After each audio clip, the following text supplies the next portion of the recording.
Je ne confonds pas mes préférences et mes prévisions. Alors que ce serait bien pour l'immobilier. Mais tout le monde y croit, hein. Les marchés, vous avez vu à combien le CAC? Au-delà de 7006 là, le monde de l'immobilier vous dit que ça y est, c'est le début de la baisse des taux. Enfin là c'est la méthode. Oui mais enfin, on vous vend l'histoire comme si elle était déjà écrite. Hein. Attends, historiquement, il y a un délai entre le taux OAT 10 ans et le taux des crédits immobiliers de 4 à 6 mois. Comme là la baisse est violente depuis mi-octobre, on peut penser qu'il y a un début de mouvement plus général au-delà de quelques réseaux bancaires favorables à la stabilisation et même à la baisse des taux hypothécaires. Et ensuite, pour les transactions et les prix, il faut attendre 4-6 mois supplémentaires. Donc c'est pas... Il faut voir comment vont évoluer les taux réels sur l'immobilier, puisque l'inflation va quand même un peu baisser aussi. Oui, alors après, oui, mais alors le problème, c'est que les professionnels de l'immobilier ne raisonnent pas. Ils raisonnent nominal. Et puis, moi, je suis les deux qui comptent. Je suis pas sûr que le taux d'intérêt réel sur un crédit, dans la mesure où c'est sur le revenu, on puisse l'exprimer. Mais en particulier, il devrait faire ça. Il devrait déflater le taux nominal auquel il emprunte, avec les frais et tout ça, de l'espérance de revenu, de croissance de son revenu nominal, normalement. Hein, enfin. Oui, mais justement, le choc là des derniers mois, et là aujourd'hui, au-delà de la légère inversion des courbes des taux qui refont venir les Français sur le marché pour les croiser tous les jours, là on sent un frémissement, parce que là pour le coup, ils commencent à comprendre ça. C'est-à-dire que là, le choc thermique des taux a été très fort précisément, en 2023. Moi je pense qu'au-delà du fait que les banques ont serré la vis, que les taux étaient très élevés, et que d'un coup les Français ont eu l'impression que le crédit était hors de coût, là ils avaient surtout un coup de frein à leurs produits préférés d'investissement.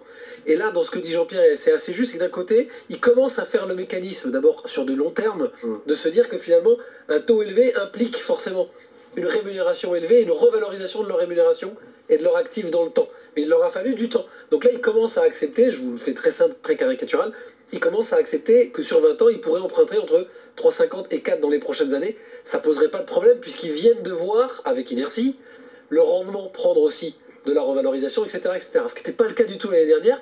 Ils ont eu l'impression que tout devenait trop cher et que ça ne rapportait plus assez.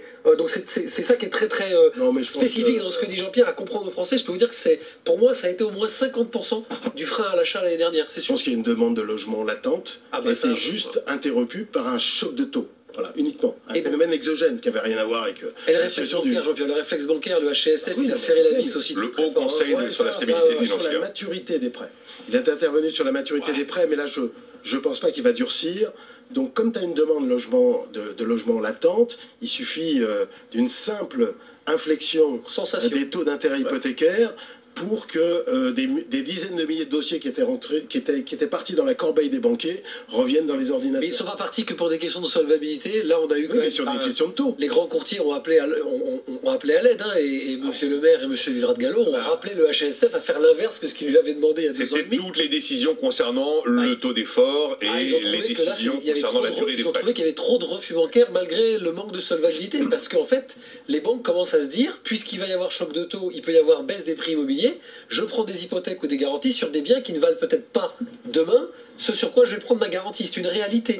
Donc on est monté jusqu'à la Banque de France pour rappeler le HSF à l'ordre de faire, je le redis, l'inverse que ce qu'il lui avait demandé 2 ans avant, c'est-à-dire de serrer un peu plutôt la vis parce que les crédits étaient offerts. D'ailleurs, à ce sujet-là, il y a une exclue intéressante. J'ai pas lu tout le papier dans le Parisien, mais ils ont le détail, le mode d'emploi de ce que Bercy avait annoncé, conduisant dans certains cas, c'est assez précis, dans certains cas, au réexamen d'un refus de crédit. Exactement. Alors je sais pas trop comment ça va fonctionner, si ça va fonctionner, mais c'est l'un des éléments du dernier rendez-vous, justement, du Haut Conseil de stabilité financière, qui est présidé par le ministre de l'économie. On parle de l'offre et la demande de crédit, très bien, mais il y a aussi le problème de l'offre de logement, le physique.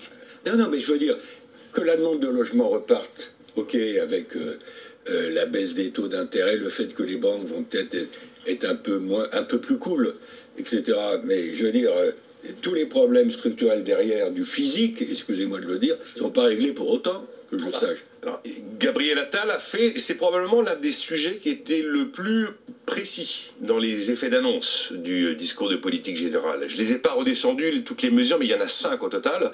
Alors avec un état d'esprit qui serait de reproduire la formidable gymnastique JO des sites qui ont été montés en urgence pour accueillir les athlètes, pour réussir à étendre ça au moins à 20 territoires de France.